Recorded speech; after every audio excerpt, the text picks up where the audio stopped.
सोंधी माटी GS classes में आपका स्वागत है। जैसा कि हम लोग कर रहे थे, पिछली बार हमने मैसूर किया था, टीपू सुल्तान और हैदर अली के विषय में किया। देखा कि टीपू सुल्तान एक वीर योद्धा था और साम्राज्य नष्ट करने वाला भी था, हमने आपको बताया था। आज हम लोग करेंगे मराठा। मराठा अपने आप में एक बड़ा टॉपिक है, बड़ा विषय है, परीक्षा की दृष्टि से भी और भारतीय इतिहास के भी दृष्टि से। वास्तव में मराठा शब्द महाराष्ट्र में जो एक विशेष जाति थी, उन लोगों ने अपने को एक जाति के रूप में पिरोया, वही मराठा कहलाए। तो आखिर क्या था मराठों के अंदर? सर जदुनाथ सरकार कहते हैं वो अंतिम महान सम्राट हिंदू निर्माता था, अर्थात शिवाजी। शिवाजी का नाम मराठा के साथ ऐसे जुड़ा हुआ है कि बच्चे बच्चे की जबान पर शिवाजी का नाम है। आखिर क्यों? क्योंकि जब हमारा राष्ट्रीय आंदोलन का संघर्ष हो रहा था, बाल गंगाधर तिलक जैसे लोग जो राष्ट्रीय आंदोलन लड़ रहे थे, राष्ट्रीय आंदोलन में संघर्ष कर रहे थे, उन्होंने शिवाजी जैसे लोगों को सामने रख करके देश प्रेम की भावना जगाई। साथ ही मराठा अपने को संगठित करने में कामयाब हुए। मराठों ने एक राज्य बना दिया। यूँ समझिए, जब हम सल्तनत काल पढ़ रहे थे तो एक आया था विजयनगर साम्राज्य। विजयनगर एक हिंदू साम्राज्य था। उसी तरह से मुगलों के समय मराठे हिंदू साम्राज्य के रूप में उभर कर सामने आते हैं। तो आखिर क्या कारण था कि मराठा एक ऐसी जाति के रूप में उभर कर आए और पूरे देश में ऐसा लगने लगा कि अगर मुगल खत्म होंगे तो मराठा इनका स्थान ले लेंगे। आखिर ऐसी कौन सी बात थी मराठों के अंदर? मराठे बहुत ज़्यादा लड़ाकू थे, मराठों के अंदर जिजीविषा बहुत ज़्यादा थी, मराठों के अंदर बहुत ज़्यादा टेक्नोलॉजी का ज्ञान हो गया था, छापामार युद्ध पद्धति का प्रयोग करते थे, या मराठों के अंदर एक ऐसी राष्ट्र प्रेम स्वराज्य की भावना जग रही थी जिसके कारण मराठों ने एक स्वतंत्र राज्य बना लिया, जिसे शिवाजी महाराज ने कहा ये स्वराज है हमारा, और अपने स्वराज को उन्होंने स्थापित किया। शिवाजी तक आए क्यों? हम शिवाजी पर बात क्यों करें? शिवाजी को छत्रपति महाराज शिवाजी साम्राज्य निर्माता कहा जाता है। आखिर क्यों कहा जाता है, इस पर प्रकाश डालेंगे। हमने मराठा को 2 लेक्चर में बांटा है। एक लेक्चर आज करेंगे मराठा और शिवाजी तक, और अगले लेक्चर में शिवाजी के उत्तराधिकारी राजा राम संभाजी वगैरह को, और आंग्ल मराठा युद्ध, जहां पर अंग्रेजों ने मराठों को पूरी तरह से खत्म कर दिया और मराठों का नामो निशान मिट गया। जाति के रूप में आज भी हैं मराठे, आज भी शक्तिशाली हैं। बहुत सारे मराठा मंत्री होते हैं केंद्र में। आप महाराष्ट्र की सरकार देखेंगे, जावेडकर और कितने सारे नाम होते हैं, ये सारे नाम मराठी हैं। तो ऐसा नहीं कि मराठों का अस्तित्व समाप्त हो गया, लेकिन मराठे ये तय हो गया कि भारत में मराठे अब राज्य नहीं करेंगे, अंग्रेज करेंगे। आइए हम चलते हैं अपने लेक्चर पर, शुरुआत करते हैं। मराठों की शक्ति के उदय के विषय में आपसे कोई पूछे, परीक्षा में लिखने को आ जाए, मराठों की शक्ति के उदय के क्या कारण थे, तो 4-5 कारण आपको ये रटे होने चाहिए। सबसे पहला तो भौगोलिक कारण। भौगोलिक यानी कि जो भूगोल है वो विंध्य, सतपुड़ा, नर्मदा, ताप्ती के बीच का वो एरिया है पर्वतों का जहां बहुत कठिन है घुसना, जो एक दुर्गम पहाड़ी क्षेत्र है। उसमें आप अपने दुर्ग सुरक्षित रख सकते हैं। उसके अंदर आपको जीविका जुटाने के लिए, भोजन करने के लिए ज़्यादा संघर्ष करना पड़ेगा। ऐसे क्षेत्र में रहने के कारण कहीं न कहीं मराठों को भौगोलिक स्थिति का लाभ मिला और मराठों का उदय हुआ। दूसरा, प्रशासनिक और राजनीतिक अनुभव। ये क्या है? प्रशासनिक राजनीतिक अनुभव। जो मराठा सरदार थे बहुत सारे, वो कभी बीजापुर की सेवा में चले जाते थे, कभी अहमदनगर राज्य की सेवा में चले जाते थे। इवन यहाँ तक कि शिवाजी के पिताजी जो शाहजी भोसले थे, वो भी शाहजहां की सेवा में गए थे, यानी मुगलों की सेवा में। तो इनको जो अनुभव मिलता था, उस अनुभव का लाभ इन्होंने कहाँ उठाया? अपना राज्य बनाने में। तो प्रशासनिक अनुभव भी और राजनीतिक अनुभव भी। इसके बाद धर्म सुधारकों का प्रभाव पड़ा।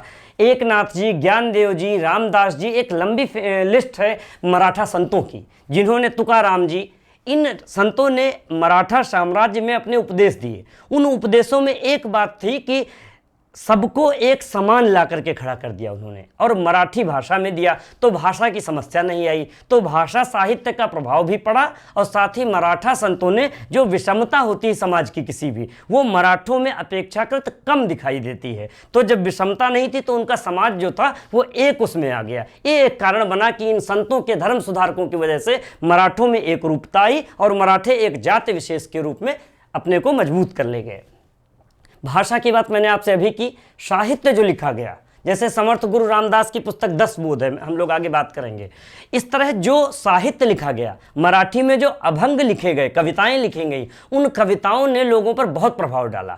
इतना प्रभाव डाला, इसका ये फायदा मिला इन लोगों को कि मराठों के अंदर एक होने की, वही बार बार बात आती है कि आखिर हम एक जाति हैं, एक पहचान है। इसी का लाभ बाद में उठाते हैं 2 व्यक्ति, शाहजी भोसले और शिवाजी महाराज।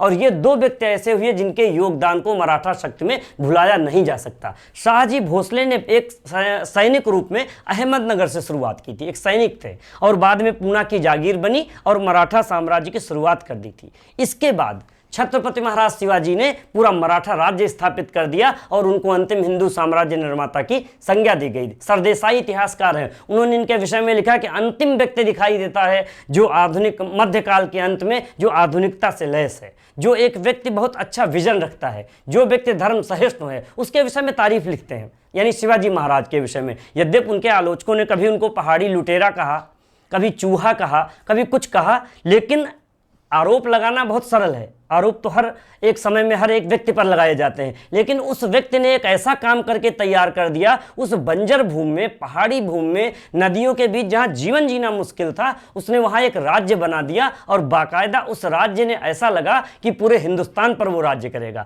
अगर पानीपत के तृतीय युद्ध में मराठे न हारे होते तो अंग्रेज नहीं होते भारत के शासक, बल्कि मराठे होते। हम पानीपत तृतीय युद्ध की बात कभी जब करेंगे, मराठों का खात्मा कर रहे होंगे, तब बात करेंगे उसकी। अब हम लोग करते हैं मेवाड़ों को, इनका मराठों का इतिहास कहां से आता है। ये मेवाड़ के सिसोदिया वंश के वंशज थे। जब हम लोग राजपूत काल पढ़ रहे थे, आपको याद होगा, तो मेवाड़ का सिसोदिया वंश आया था, उसी वंश के थे ये लोग। और बहुत पहले ये चले आए थे दक्षिण में, यानी कि महाराष्ट्र में। शिवाजी के पिताजी का नाम था शाहजी भोसले। अब इनका इतिहास और ज़्यादा है, उतना ज़्यादा हम लोग नहीं कर सकते। जो इतिहास के विद्यार्थी उनको पूरा इतिहास ठीक से पढ़ना चाहिए किसी अच्छी पुस्तक से। और इनकी माता का नाम जीजाबाई था। शाहजी मुगल सेवा में था शाहजहां की। शिवाजी का जन्म जब हुआ तो शाहजी जीजाबाई को छोड़ चुके थे, परित्यक्त, यानी कि परित्यक्ता पत्नी थी। जीजाबाई को शाहजी छोड़कर चले गए थे, तो जीजाबाई ने ही शिवाजी को पालन पोषण किया और शिवाजी को सारी शिक्षाएं दी। शाहजी को 5000 का मनसब भी शाहजहां द्वारा प्रदान किया गया था। मनसबदारी व्यवस्था हमने पढ़ी थी, मुगल देते थे, यानी पद, वो दिया इन्होंने। फिर शिवाजी के विषय में देखिए, मैंने 4-5 शब्द लिखे हैं। इन्हीं 4-5 शब्दों में पूरा शिवाजी है, पूरा शिवाजी समाये हुए हैं। एक तो वो वीर योद्धा थे, उनकी घटनाएं आपको 2-4 पता होनी चाहिए। कैसे कैसे वीर योद्धा थे, कैसे बहुत सारे दुर्ग जीतते हैं, कैसे अफजल खां को मार देते हैं, कैसे शाइस्ता खां को पराजित करते हैं। प्लस वो विजेता थे, अगर विजेता न होते तो एक साम्राज्य नहीं बना पाते। तीसरा, वो कुशल राजनीतिज्ञ थे। कुशल राजनीतिज्ञ ऐसे कि मौका पड़ते ही वो बीजापुर से भी मिल जाते थे, मौका मिलते हुए मुगलों की सेवा में भी चले जाते थे, और मौका मिलते ही अपनी शक्ति को मजबूत कर लेते थे। कुशल राजनीतिज्ञ और एक अच्छे प्रशासक। हम इनका प्रशासन अलग से पढ़ेंगे, मैंने लिखा हुआ है शिवाजी का प्रशासन, वो आप जानेंगे। शिवनेर किला में इनका जन्म हुआ 1627। विवाद है थोड़ा बहुत डेट को लेकर, जरूरत भी नहीं जानने की। 1627 में शिवनेर के किले में इनका जन्म होता है। ये परीक्षा में पूछ सकता है, सामान्य परीक्षा में, शिवाजी का जन्म कहाँ हुआ था? शिवनेर के किला में। बड़े भाई का नाम इनके संभाजी था, यानी शाहजी के दूसरे पुत्र का नाम संभाजी था। दादाजी कोंडदेव का नाम बहुत चर्चित हुआ, क्योंकि मैंने कहा शाहजी तो छोड़ चुके थे उनको, जीजाबाई को, तो जो इनका बचपन का जो तलवार चलाना है, घुड़सवारी कराना है, ये सारे जो वर्क हैं, ये किसने किए? दादाजी कोंडदेव ने। ये इनके संरक्षक भी थे और ये इनके गुरु भी कहे जा सकते हैं, दादाजी कोंडदेव। समर्थ गुरु रामदास इनके आध्यात्मिक गुरु थे, इनसे प्रेरणा ली इन्होंने। और उनकी रचना का नाम परीक्षा में प्रायः पूछा गया है 10 बोध, कहीं कहीं दास बोध मिलता है लिखा, लेकिन 10 बोध है ये। पहली विजय शिवाजी की परीक्षा में पूछ सकता है, कौन सी थी? सिंहगढ़ विजय, यानी जो शुरुआत किया जीवन की उन्होंने, वो सिंहगढ़ के विजय से शुरुआत की थी। फिर उन्होंने जावली, चाकन, सूपा, बहुत सारे किले एक सीरीज में जीतते चले गए। और एक उस एरिया में, महाराष्ट्र का पूरा एरिया, कोकण क्षेत्र, कर्नाटक का थोड़ा सा एरिया और थोड़ा आंध्रा से जुड़ा हुआ एरिया, तमिलनाडु तक पहुंच तो गए थे, लेकिन तमिलनाडु का एरिया उनके स्वराज्य का हिस्सा कभी भी नहीं था। इतना एरिया उन्होंने अपने कब्जे में कर लिया था। अगर मैप बना होता तो मैं आपको बता सकता कि मैप में इतना एरिया मराठों का था या शिवाजी का था। आपके लिए होमवर्क है कि आप इसको करिएगा घर में बैठ करके। कोंकण को जीता फिर उन्होंने, बहुत दिनों से कोंकण नहीं कोई जीत पा रहा था, जो कोंकण का तटीय इलाका था और उस इलाके में बहुत दुरूह था घुसना। कोंकण के जो लोग थे वो खूंखार थे, शिवाजी ने जीता। अब बीजापुर से इनका विरोध चलता रहता था। दक्षिण के मैंने आपको बताए थे, बीजापुर, अहमदनगर, ये आदिल शाही और निज़ाम शाही, ये सब सारी चीज़ें हम लोगों ने पढ़ी थी उस समय। तो बीजापुर से इनका संघर्ष चलता रहता था। बीजापुर ने सोचा कि अफजल खां को 10,000 सैनिकों के साथ भेजा और कहा आप मार ही दीजिए जाके शिवाजी को, या तो जिंदा पकड़ लाइए या मुर्दा ले आइए उनको। इतना बड़ा काम तो लगा कि अफजल खां तो ये काम करके ही लौटेगा शिवाजी को मारकर।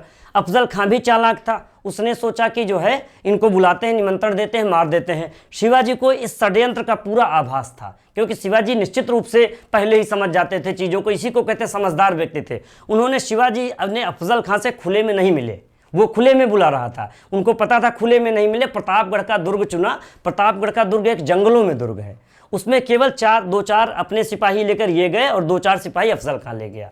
अफजल खां इस नियत से आया था, लंबा चौड़ा आदमी, शिवाजी की लंबाई मुझे एग्जैक्ट नहीं याद, आप देखिएगा कितने फुट के थे, फिलहाल बहुत ज़्यादा लंबाई नहीं थी अफजल खां की तुलना में। अफजल खां ने सोचा कि इनको मार देंगे दबा करके, और उसी समय हमला उसके जो अंगरक्षक थे उनसे मरवा देंगे। शिवाजी ने क्या किया था, बघनक पहन रखा था, वो बाघ से बना हुआ, उसके नाखून जो होते थे। तो शिवाजी ने जैसे ही देखा अफजल खां उनको मारने लगा, शिवाजी ने बघनक से उसका पेट फाड़ दिया, पेट में घुसेड़ दिया, और कटार लेकर गए थे, कटार से उसका फिर भोग करके उसका खत्म कर दिया। अफजल खां के मरते ही 10,000 सैनिक भागे, सारा लूट लिया सैनिकों को, जो सैनिकों के पास खजाना था शिवाजी ने। शिवाजी को बहुत फायदा हुआ, प्लस शिवाजी की धाक पूरे दक्षिण में जम गई। बीजापुर के इतने बड़े सरदार को मार देना, ये समझिए कि जैसे तमाम आज भी आधुनिक युग में कोई किसी देश को, एक बड़ा देश दूसरे देश पर हमला कर दे और जीत जाए, तो जो छोटे छोटे देश होंगे वो डर जाएंगे। बहुत स्वाभाविक चीज़ है मनुष्य की, ये कहीं भी हो सकती है। वही हाल हुआ होगा, और शिवाजी दक्षिण में एक सर्वसम्मत से चुने गए नेता हो गए। धीरे धीरे आगे, इधर मुगलों में औरंगजेब था इस समय शासक। औरंगजेब थोड़े दिन तो ध्यान दे नहीं पाया शाहजहां, आपको याद होगा उत्तराधिकार का युद्ध किया था, उसमें फंसा रहा। जब उसको मौका मिला तो वो दक्षिण में उसने अपने मामा शाइस्ता खां को भेजा। मामा थे औरंगजेब के, शाइस्ता खां गया बहुत सारी सेना लेकर, इसने बहुत सारी जगह जीती, शिवाजी को कई जगह पराजित किया। जब शिवाजी को लगा कि कोई विकल्प नहीं है और शाइस्ता खां उनको हरा देगा, शिवाजी ने रात के समय, पूना में वो टिका हुआ था, पूना पे हमला कर दिया उसके महल में। रात के समय एकदम हमला होना अचानक सैनिकों को लेकर के निश्चित रूप से कठिन रहा होगा। शाइस्ता खां भागा एकदम से, शाइस्ता खां भागा, उसका अंगूठा कट गया या क्या हुआ, घायल हो गया, उसका एक लड़का मारा गया उसी हमले में, और जितने सैनिक थे शाइस्ता खां के वो सारे मार दिए गए। यहाँ पर औरंगजेब शाइस्ता खां पर गुस्सा हुआ, इनको बिहार बंगाल भेज दिया, और बाद में जयसिंह के साथ मुअज्जम, जो बहादुर शाह बाद में शासक बनेंगे इनके मुगलों के अंतिम, उनको भेजा। इसी बीच शिवाजी ने एक काम और किया, सूरत की लूट की। सूरत एक बंदरगाह था, और ऐसा बंदरगाह जो उस समय बहुत रिचेस्ट बंदरगाह था, तो और मुगलों का था। तो सूरत की लूट में इनको बहुत सारा धन अर्जित हुआ, क्योंकि सेना बनाने के लिए किस चीज़ की ज़रूरत थी, धन की, और आर्थिक रूप से मराठों के पास बहुत ज़्यादा संसाधन वहाँ नहीं थे। तो सूरत की लूट से इनको लाभ हुआ, लेकिन औरंगजेब नाराज़ हो गया, क्योंकि औरंगजेब का था, उसने भेजा जयसिंह को। जयसिंह एक बहुत समझदार मजबूत सरदार था, मुअज्जम के साथ गया और शिवाजी को बुरी तरह परास्त किया, जगह जगह परास्त किया। और शिवाजी का परिवार उस समय पुरंदर के किले में था, स्वयं भी वहीं थे, इसने पुरंदर के किले का घेरा डाल दिया और शिवाजी को विवश कर दिया संधि करने के लिए। कोई विकल्प नहीं बचा, शिवाजी को कहीं से भी कोई सहायता नहीं आ सकती थी। तो शिवाजी ने सोचा कि अब जीवन अगर बचाना है तो क्या करना होगा, पुरंदर की संधि करते हैं 1665 में। परीक्षा में बहुत इंपॉर्टेंट है, पूछी जा सकती है। पुरंदर की 2 बार संधि होती है, आप अभी एक बार पढ़ रहे हैं 1665 में पुरंदर की संधि, दूसरी पढ़ेंगे हम लोग आगे। 35 किले थे उस समय शिवाजी के पास, जिसमें से 23 किले मुगलों को देने पड़े, प्लस शिवाजी को मुगलों की सेवा स्वीकार करनी पड़ी, प्लस अपने पुत्र संभा को उनकी सेवा में भेजना पड़ा, और कहा कि अब जब भी बीजापुर के साथ संघर्ष होगा मुगलों का तो वो मुगलों की मदद करेंगे। यानी यहाँ पर शिवाजी को तोड़ कर रख दिया औरंगजेब ने, और औरंगजेब के दरबार तक जाना पड़ा। हालांकि जयसिंह वादा करा के ले गया था कि आपके साथ कोई भी बदतमीजी वहाँ पर नहीं की जाएगी, आपको परेशान नहीं किया जाएगा आगरा के किले में। लेकिन हुआ उल्टा, जब आगरा के किला में शिवाजी को पहुँचाया गया तो इनको 5000 जो मनसब की लाइन होती थी उसमें खड़ा कर दिया। शिवाजी एक स्वतंत्र राज्य के संस्थापक थे, स्वतंत्र राज्य के जनक थे, और अपने को एक मजबूत शासक मानते थे, और वहाँ वो सारे गुलाम सरदार थे मनसब पाने वाले। उस लाइन में खड़ा करने से ऐसा लगा शिवाजी को कि क्या किया गया, शिवाजी ने वहीं विरोध किया उसका। औरंगजेब जैसा सम्राट जिद्दी, उसको वो बर्दाश्त नहीं हुआ, उसने इनको जेल में डलवा दिया। जेल में बंद हो गए, बंदी हो गए आगरा के किले में। इनके एक हीरो जी फरजंद जी साथ में थे, इनका हमशक्ल था, वो भी बंद हुआ था जेल में। फिर इसकी सहायता लेकर के इसको, यानी कि अपनी शकल अपना जामा पहना दिया पूरा ठीक से शिवाजी ने। और बताते हैं बड़े बड़े वो थे जेल के अंदर टोकरियाँ, उन टोकरियों की मदद से, और ये हालांकि इतिहास में मैंने घटना नहीं पढ़ी, एकदम मुझे नहीं याद आ रही कहीं पर, लेकिन जहाँ भी सुना उनकी मदद से शिवाजी किसी तरह आगरा के किले से फरार हो गए और फिर से दक्षिण में भाग गए। इधर ये भागकर दक्षिण आ गए और अपनी शक्ति को फिर संगठित करने लगे। और इसी बीच औरंगजेब से समझौता भी कर लिया, संधि भी कर लिया। आकर कहा कि मैं संधि करता हूं आपसे। औरंगजेब ने संधि में कहा कि बीजापुर और गोलकुंडा से चौथ आप वसूल सकते हैं। चौथ एक राजस्व का तरीका था, आगे पढ़ेंगे हम लोग। यानी कि एक पावर दे दिया शिवाजी को, दूसरे राजा की उपाधि दी इसी समय औरंगजेब ने शिवाजी को। तो औरंगजेब से क्यों संधि की? औरंगजेब भी बहुत चालाक था। ये मत समझिए कि औरंगजेब क्यों संधि कर लेता, भाग कर आए थे। औरंगजेब ने सोचा इसी के बहाने वो बीजापुर, गोलकुंडा, इनको सबको खत्म करेगा। ये सब शिया राज्य थे और औरंगजेब कट्टर सुन्नी था, उसको खत्म करना था इन राज्यों को। तो उसने कहा इनसे चौथ लो, जब चौथ लोगे तो इनसे लड़ाई होगी, ये राज्य स्वतः समाप्त हो जाएंगे। शिवाजी अलग चालाक थे। शिवाजी ने सोचा इस संधि के माध्यम से हम अंदर से अपने को मजबूत कर लेंगे, 2-4 साल जो टाइम मिलेगा अपनी सेना को फिर से पुनर्गठित कर लेंगे और हम मुगलों से भी बाद में युद्ध करने की स्थिति में आ सकेंगे। दोनों के अपने अपने हित, दोनों के संधि हो गई। इसके बाद शिवाजी जब मजबूत हो गए तो देखिए 70 में, 65 की ये सब घटनाएं चल रही थी, 70 में फिर से लूटने पहुंच गए सूरत को। सूरत फिर लूट का मतलब हो गया मुगलों से नाराजगी। फिर अब क्या करेंगे? औरंगजेब दक्षिण में अलग फंसे थे। औरंगजेब की बहुत सारी समस्याएं थी, हम लोगों ने पढ़ा था जब औरंगजेब पढ़ रहे थे। हमारा लेक्चर सुनिएगा औरंगजेब पर, कितनी समस्याओं से घिरा था। इस बीच शिवाजी ने तमाम दक्षिण का हिस्सा जीत लिया फिर से, क्योंकि औरंगजेब उतना ध्यान नहीं दे पाया। और शिवाजी का राज्याभिषेक होता है 1674 में। ये बनाता है उनको छत्रपति।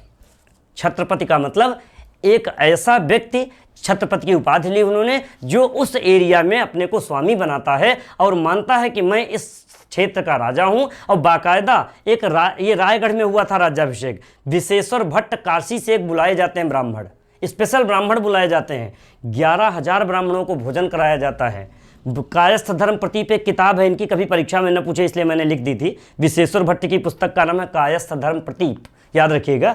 तो विशेश्वर भट्ट ने बाकायदा एक विधि विधान से अनुष्ठान कराया, इनका यज्ञ कराया। यानी कि तुलादान ही हुआ इसी समय पे। पुनर्विवाह किया गया सोयराबाई के साथ, इनके 7 पत्नियां थी, आगे पढ़ेंगे हम लोग। सोयराबाई से विवाह किया गया। शिवाजी ने इसी समय नया संवत चलाया। शिवाजी ने नए सिक्के चलाए जिन पर संवतशाही और अपना नाम लिखा, वो सब किया। इस प्रकार शिवाजी ने अपने को दक्षिण का छत्रपति घोषित किया, इतने विधि विधान से, अनुष्ठान से, जिससे प्रजा उनको राजा मान ले और आसपास के जो छोटे छोटे जनपद हैं वो भी माने कि हाँ शिवाजी छत्रपति हैं और वो एक बड़े राजा हैं। इसी बीच जीजाबाई की मृत्यु हो गई। मुझे लगता है इसी वजह से उन्होंने दूसरा राज्याभिषेक भी कराया 1674 में, और ये तांत्रिक विधि से संपन्न हुआ था, 2 बार हुआ उनका, ये कोई बड़ी बात नहीं है। इसके बाद उनका अंतिम अभियान है कर्नाटक अभियान। जिंजी का किला जीता अंतिम बार उन्होंने, और कर्नाटक के अभियान के बाद ही अंतिम वर्ष लगभग थे उनके, और वो अंतिम वर्ष दुखद बीते, बहुत अच्छे नहीं बीते। एक तो इनके जो पुत्र थे संभाजी, वो भाग गए छोड़कर इनको, और ये इनसे विद्रोह कर रहे थे संभाजी लगातार। पुत्र का विद्रोह एक इतने मजबूत व्यक्ति का निश्चित रूप से टूट रहे होंगे, और 1680 में इनको ज्वर आया, बहुत ज़्यादा बुखार, तेज बुखार आया, उसी में इनकी मृत्यु हो गई।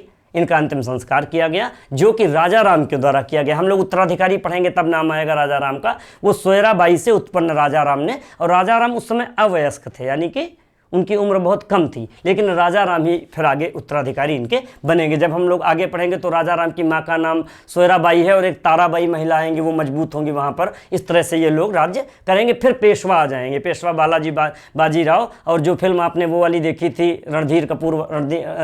रणधीर सिंह वाली, जिसमें वो बना है पेशवा बाजीराव मस्तानी, वो वाली कहानियाँ तब आएंगी जब हम लोग पेशवा को पढ़ रहे होंगे। वो पेशवा की बात चलेगी जब वो आएंगी सब।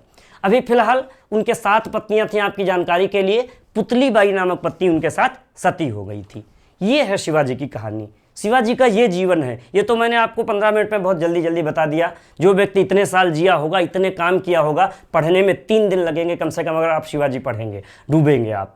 तो इस तरह से शिवाजी के विषय में आप अच्छी जानकारी कलेक्ट कीजिएगा, नोट्स बनाइएगा, तभी आपको फायदा होगा। अब हम लोग कर लेते हैं फटाफट इसका प्रशासन। प्रशासन में 2-4 बातें परीक्षा में पूछी जाती हैं, वो आपको आनी चाहिए। एक तो हिंदू सिद्धांतों पर आधारित था, छत्रपति इनकी उपाधि थी। स्वराज्य इनका जो था वो महाराष्ट्र, कर्नाटक और तमिलनाडु के हिस्से को कहते थे स्वराज्य, यानी कि अपना राज्य। इसके अलावा जो राज्य था उसको मुगलई राज्य कहा जाता था या दूसरा राज्य कहा जाता था।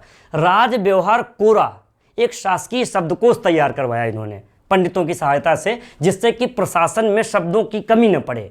मतलब शासक के लिए, प्रशासन के लिए एक शब्दकोश ही तैयार करवा दिया था, राज व्यवहार कोरा। इन्होंने अष्टप्रधान परिषद, इनकी बहुत महत्वपूर्ण है। ऐसे पूछ सकता है परीक्षा में, अष्टप्रधान परिषद किसने स्थापित की, तो मोटा आंसर हो गया शिवाजी। अब उसके अंदर कौन लोग थे और क्या थे, परीक्षा में ये भी पूछा जाता है। तो पेशवा जो था वो संपूर्ण प्रशासन का उत्तराधिकारी, जैसे आजकल प्रधानमंत्री, ये समझ लीजिए आप। पेशवा के पास सारा, जैसे छत्रपति नहीं है, कहीं गए हुए हैं, तो सारा काम कौन देखेगा, पेशवा देखता था। वही पेशवा संपूर्ण प्रशासन का अधिकारी था। यही पेशवा बाद में इतना मजबूत होगा कि शिवाजी के वंशज जो थे वो किनारे हो जाएंगे, शाहजी फाजी सब चले जाएंगे और पेशवा बैठ जाएगा गद्दी पर, उनको किनारा कर देगा। यानी राजा बनेंगे पेशवा बाद में, और इनके जो असली राजा हैं ये सब किनारे चले जाएंगे। ये पेशवा इतना शक्तिशाली पद हो जाता है बाद में। दूसरा अमात्य, आज का वित्त मंत्री, श्रीमती निर्मला सीतारमण जी जैसे आजकल वित्त मंत्री हैं अपनी, ठीक है। अमात्य मंत्री, वाकयानिवीश, मंत्री का पद ही था वाकयानिवीश का, और ये गुप्तचर व्यवस्था देखता था। आपसे परीक्षा में पूछ सकता है वाकयानिवीश क्या देखता था, सिंपल गुप्तचर व्यवस्था। उसमें लिख देगा विकल्प 4, गुप्तचर, न्याय, धर्म, फलाना ढिमका, आपको पता होना चाहिए एग्जैक्ट शब्द। वाकयानिवीश शब्द आते ही गुप्तचर व्यवस्था आपके दिमाग में आनी चाहिए। सुमंत विदेश मंत्री था, और मुझे लगता है 100 बार पूछा गया परीक्षाओं में। सुमंत क्या था, सुमंत विदेश मंत्री था उनका। सचिव पत्राचार करता था, सरे नौबत सेना का प्रमुख हुआ करता था। देखो संपूर्ण प्रमुख तो अकेले शिवाजी थे, खुद ही छत्रपति होते थे, ये सब उनके सेनानायक, यानी कि सेना का प्रमुख है वो, लेकिन कंप्लीट प्रमुख नहीं, कंप्लीट प्रमुख तो सब कुछ शिवाजी थे। न्यायाधीश और पंडित राव सद्र ये धार्मिक मामलों में सलाह दिया करता था, और अंतिम अधिकारी होता था। इस तरह से ये अष्टप्रधान के मैंने 8 नाम लिखे हैं, इनको एक जगह आप लिखिएगा, और किसका क्या काम था आपके पास होना चाहिए। अष्टप्रधान परिषद पे कभी IAS मेंस में भी मान लिया टिप्पणी लिखवा ले, या PCS परीक्षा में कभी आपसे टिप्पणी 20 शब्दों में लिखवा लेगा, तो आप इसको बिल्कुल कंक्रीट लिखना चाहिए। जिससे अगर 2 नंबर का क्वेश्चन है 2 मार्क्स, तो आपको पूरे 2 नंबर मिलेंगे गणित की तरह। स्वराज्य को उन्होंने 5 भागों में बांटा था। जो स्वराज्य था उसको जो शब्द थे वो प्रांतों में बांटा। प्रांत को महाल, जैसे आजकल प्रांत को जनपद, जनपद को तहसील में बांटा गया है, उसी तरह प्रांत को महाल, और महाल को तरफों में बांटा गया था। तरफ एक छोटी इकाई थी, इसके बाद माओदा, डीह और छोटी छोटी इकाइयाँ गांव की तरह आ जाएंगी। भू राजस्व प्रशासन कैसा था उनका, यानी कि आय कैसे वसूलते थे, तो एक महत्वपूर्ण चीज़ थी, क्योंकि राज्य चलाने के लिए भू राजस्व आय की आवश्यकता होती है। तो आय के लिए शिवाजी ने पहले 1/3 भू राजस्व वसूला, बाद में इसको 2/5 कर दिया जाके। एक और कर वसूलते थे शिवाजी, चौथ। ये किससे वसूलते थे, जो आसपास के राज्य थे उनसे कहते थे मैं आपकी सुरक्षा का भार लेता हूँ, लेकिन अपनी आय का, राज्य की आय का 1/4 कर आप हमको दे देंगे, तभी आप सुरक्षित हैं।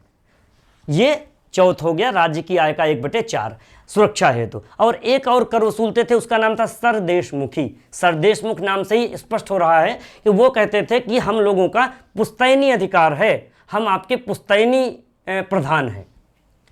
फिर जो पुश्तैनी प्रधान हैं, जब यहाँ से आए, जब से यानी पुश्तैनी राजा हैं, तो हमको अधिकार है कि आपसे मैं सरदेशमुखी लूँ। तो 1/10 सरदेशमुखी, 1/10 राज्य की आय का ये भी एक कर था। तो इतने ही कर हैं इनके, इन पर आप ध्यान रखिएगा।